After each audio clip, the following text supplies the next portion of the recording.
building always wins. Okay, so we're going to deal with the building right now. I asked for a relatively old person to assist me with the first part of this, and Jill volunteered. This is a setup, okay? So would you please come out first? Okay. I would have asked Shirley, but she's not old enough. Okay. If you just step over here. Now, young people, including you guys, all right, kind of fill in like you do on Christmas Eve, where you kind of sit in the front, just on the floor anywhere. Come on out. Have the smaller people up front, and if you're relatively large, just sit in the back. That's large people too. Just sit down. Make yourself comfortable. Now, you guys on the robes, I don't want to get the robes dirty. Yeah, you sit right over here. Everyone within range, can you all see and hear? All right, spread out a little bit. You don't have to crowd each other. It's not like school. Well, that's right. You guys don't know what school is. Okay. All right. In the olden days, when I was a kid, as I went out, I explained, I would ask your parents, and they said, you're going to know what I'm talking about. We used to play a game that I was taught the name was scissors, papers, rock. I understand it goes by a different name today. Rock, paper, scissors. All right. First and foremost, anyone here, explain to me how the game is played. You don't have to raise your hand. Just, all right. You don't have to stand up either. Just be loud. Do what you do best. Be loud. Well, you just do like rock, paper, scissors, and then you just put the rock like this. A rock is that. Go ahead. Scissors. Is that. And Paper is that. All right.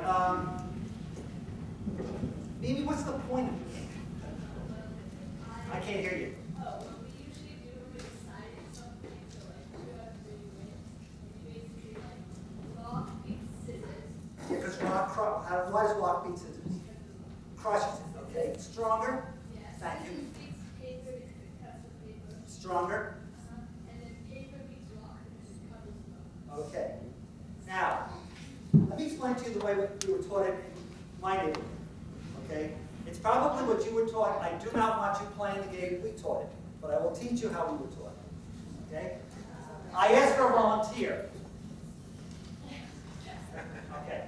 Now, I understand you guys go rock, paper, scissors, throw it out. In my neighborhood, you had your hand behind your back, so you really couldn't tell what the person was doing. There was no way of trying to figure it out, okay? But you can do it the way you want to do it. I don't care. I'll just do it my way, okay? All right. Rock, paper, nice rock, paper, scissors, bang. Okay.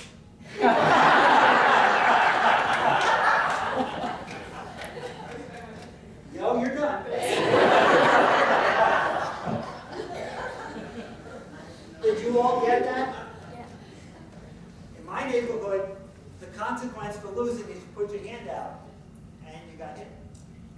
And you didn't want to go 2 out of 3. Okay, what's the point? We said some of it before.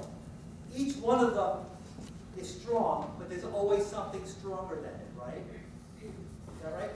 Okay. Isn't the rock stronger than the scissors? She agrees.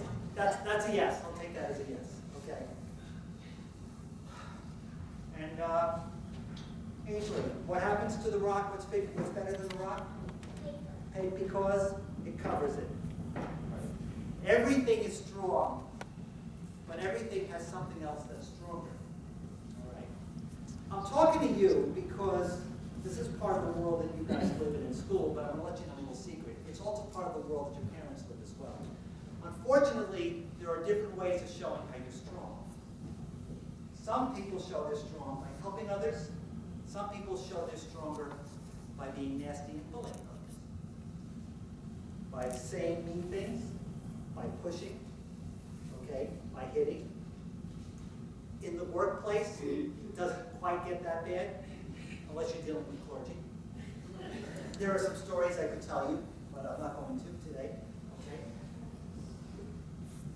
When Jesus was in a place where people were worshiping, a man came in from the back. Unfortunately, we don't have Mr. Chesty to do the demoniac here like he did St. Francis. I didn't ask you to do it, okay? But I'm going to hold that for a future reference, okay? Jesus is teaching, and this guy comes running in, and he's screaming, he's angry, his mouth is all twisted and curled, and he's cursing and whatnot. He's sick, right? He's got something inside of him so evil that it's like it's alive. And people were afraid of him. What did Jesus do? He simply put his hand on him and healed him. He made him better. Jesus used his strength to make someone else better. I'll say that again. Jesus used his strength to make someone better.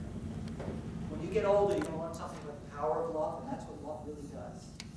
When you love as Jesus loves, you always use your strength to make someone better. So think of that next time you're in school and someone is being picked on. Think of that at home when your parents need help for anything. Realize you're not babies. You're young people, but you're not babies. Use your strength to help someone around you. Okay? Got it? Fair enough? Is that enough for a sermon? Say yes.